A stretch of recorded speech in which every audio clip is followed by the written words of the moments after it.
de l'audace, de la souffrance, de la liberté de penser. C'est ce qu'il a fallu à Dimian Siriemi dans son dernier ouvrage, La Grande Aphone, un silence qui plisse. Dans cet ouvrage, cette enseignante livre un véritable plaidoyer sur l'éducation nationale. Elle raconte son histoire et lance un pavé dans la mare. L'Isolmar, Jean-Marie Marouzzi. Il n'est pas né pour se taire. Dimian Siriemi, de son nom d'auteur, est enseignant. Ce professeur de mathématiques n'a toujours pas résolu une certaine équation. Document en main, il s'interroge toujours sur des pratiques jugées douteuses au sein de l'éducation nationale. Son ouvrage, le récit de tout ce qu'il a vécu, voire enduré.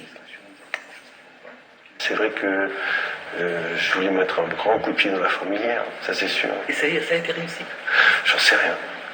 Une fourmilière tenace, systémique, une organisation qui, selon l'auteur, privilégie le corporatisme à l'éducatif, la grande aphone qui aurait perdu la voie de la morale. Je crois que le corps enseignant a des craintes, souvent par rapport à un emploi du temps qui serait peut-être moins pompeux ce qu'il veut, à des classes qu'il n'aurait pas, donc il y a des intérêts en jeu. Le fait de ne pas dénoncer, ça veut dire aussi qu'on se protège. Dimian Siriemi pointe du doigt particulièrement l'éducation nationale dans notre département, des logiques de potentat vécues comme une atteinte aux droits de l'homme. Il y a une différence quand même au niveau des départements dans lesquels j'ai vécu, c'est qu'il y a une violence un peu plus forte en Guadeloupe. Un silence qui plisse, des mots pour dénouer une certaine incompréhension.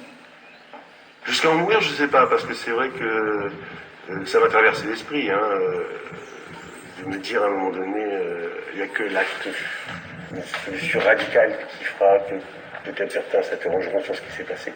Des dates, des moments clés, un ouvrage autobiographique qui témoigne et qui dérange.